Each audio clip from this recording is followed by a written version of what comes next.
kiai, seorang kiai punya murid santri 40 orang.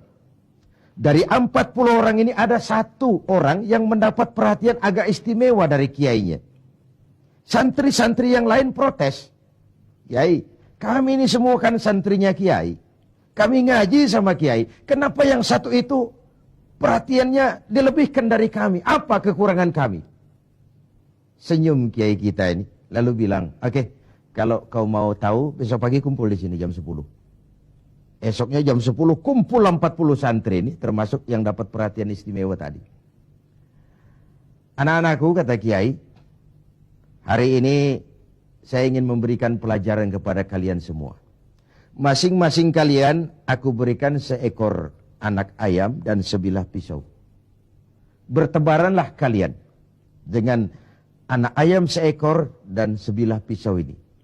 Cari tempat yang tidak ada yang lihat. Sembelih ayam itu di situ. Cari tempat yang tidak ada yang lihat. Sembelih ayam itu di situ. Anak ayam itu. Bertebaranlah santri ini. Mencari tempat yang dipesan kiai tadi. Cari tempat yang tidak ada yang lihat. Ada yang masuk ke dalam gua. Gelap, tengok kiri kanan, tidak ada orang. Potong anak ayamnya. Ada yang cari semak belukar. Noleh kiri kanan, tidak ada orang, potong. Ada yang naik ke gunung tinggi, ada yang ke tepian sungai, macam-macam. Alhasil, pada waktu yang ditentukan berkumpullah ke 40 santri ini. Bagaimana? Tanya Pak Kiai kita. Lapor Kiai, sudah kami sembelih semua. Sudah semua, sudah. Majulah santri yang satu ini, yang dapat perhatian lebih ini. Saya, Kiai, kenapa? Saya tidak bisa menyembelih anak ayam yang Kiai berikan tadi. Kenapa? Kenapa tidak kau sembelih? Tadi waktu mau berangkat Kiai pesan, cari tempat yang tidak ada yang lihat, sembelih anak ayam itu di sana. Bagaimana? Tanya Pak Kiai kita. Lapor Kiai, sudah kami sembelih semua. Sudah semua, sudah. Majulah santri yang satu ini, yang dapat perhatian lebih ini. Saya, Kiai, kenapa? Saya tidak bisa menyembelih anak ayam yang Kiai berikan tadi.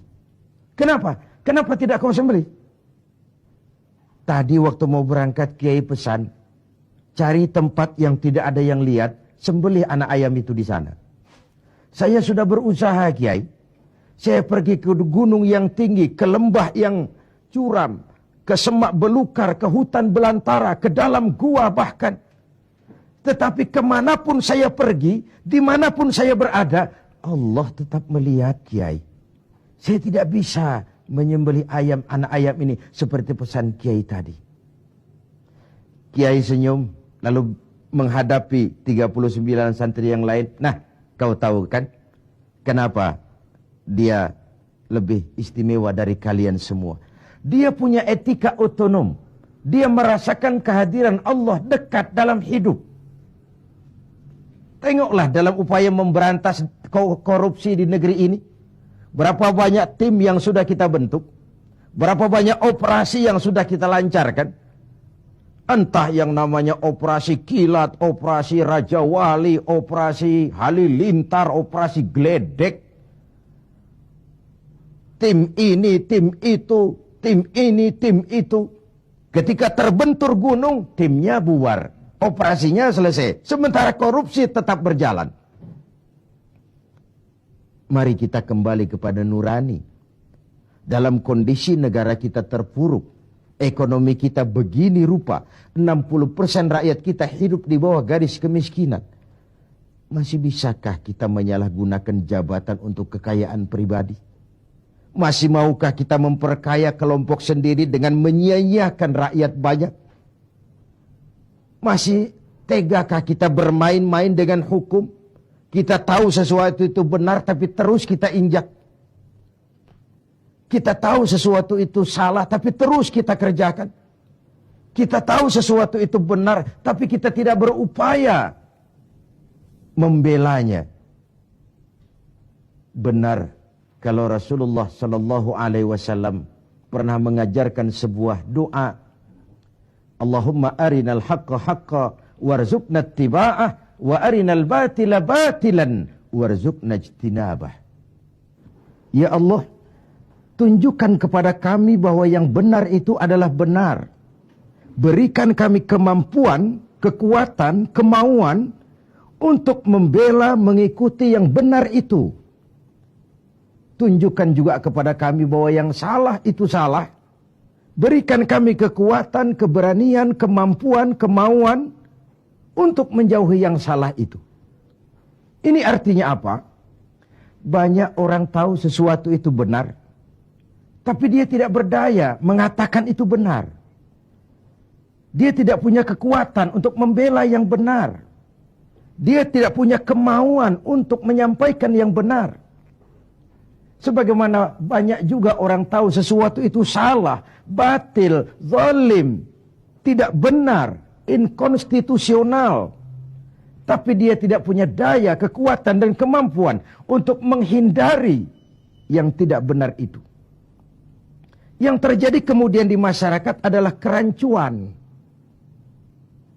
Bisa saja terjadi yang benar dianggap batil, yang batil menjadi hak.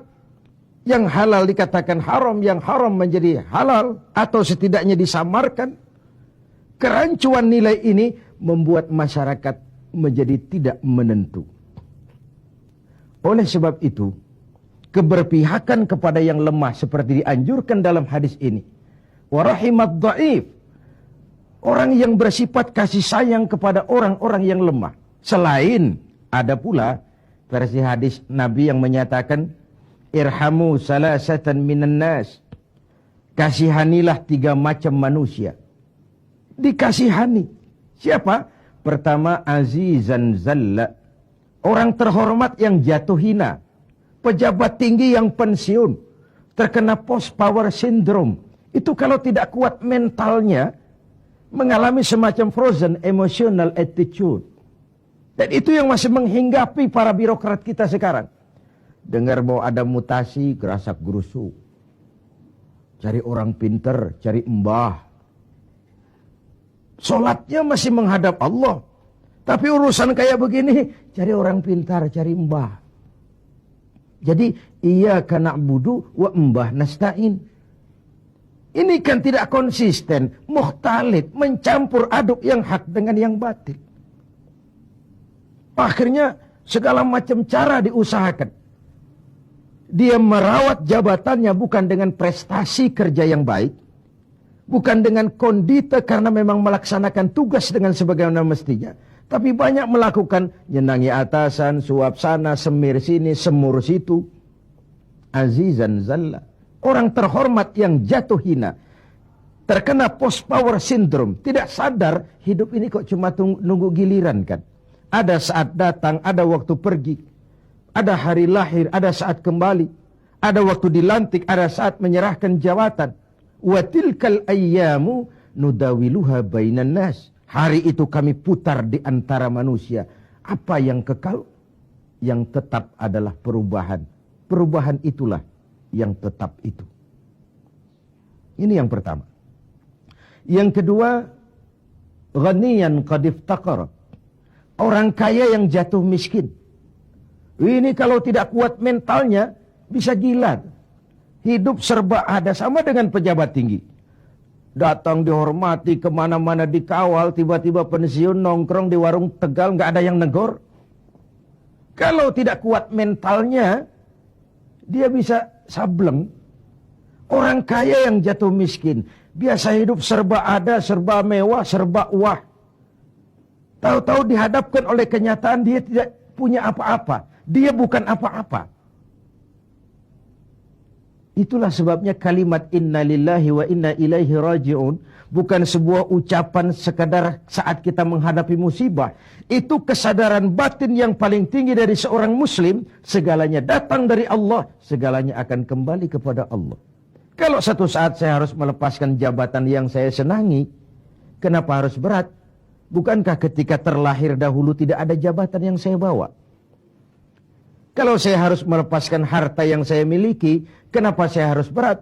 Bukankah ketika terlahir ke dunia ini tidak sesen pun uang yang saya bawa? Innalillah. Segalanya dari Allah. Segalanya akan kembali juga kepada Allah. Kesadaran moral yang paling tinggi. Segalanya dari Allah. Segalanya akan kembali kepada Allah.